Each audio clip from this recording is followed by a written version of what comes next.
Joining me now, history professor and author of Obama's America, A Transformative Vision of Our National Identity, Ian Reifowitz.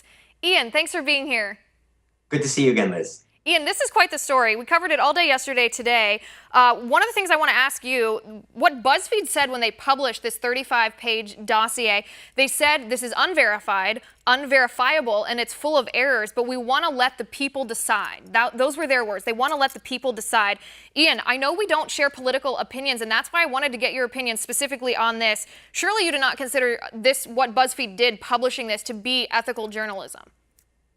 Well, here's what I would say. I would rather live in a world where the media didn't publish reports that were unverified and unverifiable, and where the media didn't spend months hyping an email story about a presidential candidate that turned out to be nothing, to the point where the American public, if you ask them one word that they associated with Hillary Clinton above all, and that word was email. I'd rather live in a country where the FBI director doesn't interfere with the election process 10 days before the election. Ian, Hillary Clinton herself admitted she did something wrong with the emails. I know she wasn't indicted, but she herself said she did something wrong with the emails and that she regretted it. Just because she wasn't convicted doesn't mean that it was right. But I want to stick with this story. I don't want to get off of that, because this in and of itself is, in my opinion, a pretty egregious example of fake news. When you have something that's unverified, that there's no way to verify it, and that there's reports that you can see, the only thing you have been able to verify is that there are errors. I mean, is that not fake news? No, fake news in my mind is when somebody reports that Hillary Clinton is actually an alien from Mars, and then that's shared on Facebook. And then 3 million people suddenly believe that she's an that's alien clickbait. from Mars. I know what you mean. It's like the videos that say, oh, watch President Obama fall off a bicycle here. But what part of this is not fake news if we can't corroborate it? I mean, those are pretty vicious rumors, the sex scandal rumors to start about Trump. If we have no way of verifying that, isn't that just gossip and slander? Well, gossip and slander are different from fake news. Fake news is an outright lie. What you have here is so is this. We have no proof that this isn't.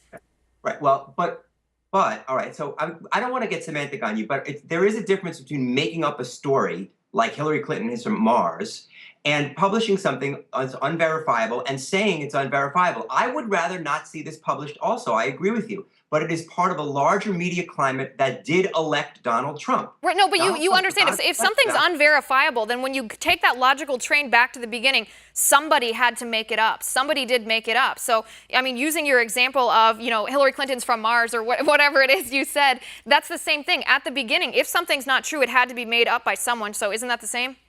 No, there's a difference between not true and not proven, right? Not true means fabricated. This stuff might be true, it might not be true. It says they said it was unverifiable. There's no way for us to prove that it's true. Right. Again, I agree with you. I would rather not see this stuff published, but it was serious enough that John McCain asked the FBI to initiate an investigation. It was serious enough that the President of the United States and the President-elect were briefed on it. It's not the same as Hillary Clinton's from Mars. There is a difference between fake news and something. But at least part of this was fake news. Even and I'll concede the point. I don't agree with you, but I'll concede the point just for the sake of the argument about the unverifiable part. But what about the part that even Buzzfeed themselves said there's errors in this report? They could verify that in fact was false. Was that part fake news? Well, I think they should have made clear which parts they knew were errors. I haven't memorized the whole report, so I don't know exactly which part is the error and which part isn't the error. But look, we're in a media climate where I think things have gone too far. I don't think there's any question about that. But to some degree, I think Trump is being hoisted on his own petard here.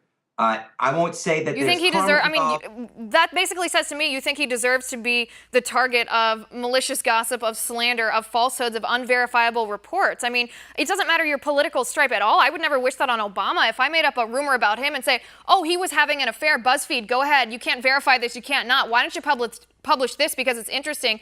That's not only fake news, but I wouldn't wish that on anyone of any political stripe. Well, it seems to me that there's a lot of evidence that Donald Trump did, in fact, engage in things that I would consider beneath a presidential candidate, okay, in terms of things involving accepting help from Russia, working with Russia. We have no proof. We have no proof that he was involved with Russia directly. Does that render him deserved of being the victim of a fake news story, of an attack on his character and an attack on the integrity of his campaign? The stuff about his character, I think, is unnecessary and is something that nobody deserves. But the question of whether he coordinated with Russia is more important. Whether Russia has information on him. But our intelligence agencies have already said that they have no proof whatsoever that they found that Trump's campaign never coordinated directly with Russia. Then why did McCain think it's serious enough to bring it to the FBI director's attention and call for an investigation? He was mistaken about this, in my opinion.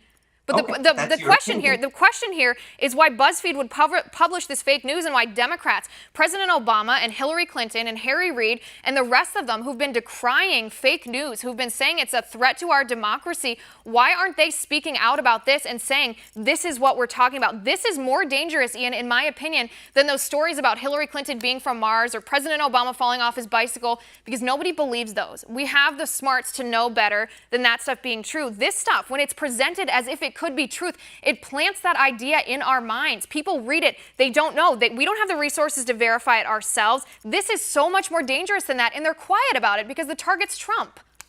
There was a fake news story that's before the election that said that the Pope endorsed Donald Trump. That was shared 3 million times. That wasn't unverifiable. It was made up. It was Hillary Clinton is from Mars. It was completely made up. But that swung votes. Believe me, that swung votes. So fake news is something that has been going on. The entire media system, the entire social media system has become corrupt. I agree. I have some problems with what BuzzFeed did. But we need to recognize that our electoral system was affected by outside sources. And I just wish that other high-ranking Democrats would do the same thing, would speak as passionately as you just did about the damage that this particular example of fake news, which I would argue is one of the most egregious examples we've seen the entire election cycle, how much damage this does. Because when Democrats talk about fake news theoretically, and then an example of it that happens to target their opponent comes along, and they refuse to step up onto their soapbox and say, this, for the good of our democracy, we need to stop this. This is not journalistically ethical. Then to me, it kind of ruins their credibility. I would have liked to have seen Republicans step up during the campaign and talk about some of the fake news, like the one I mentioned about the Pope endorsing Trump, or some of the other things that were really damaging.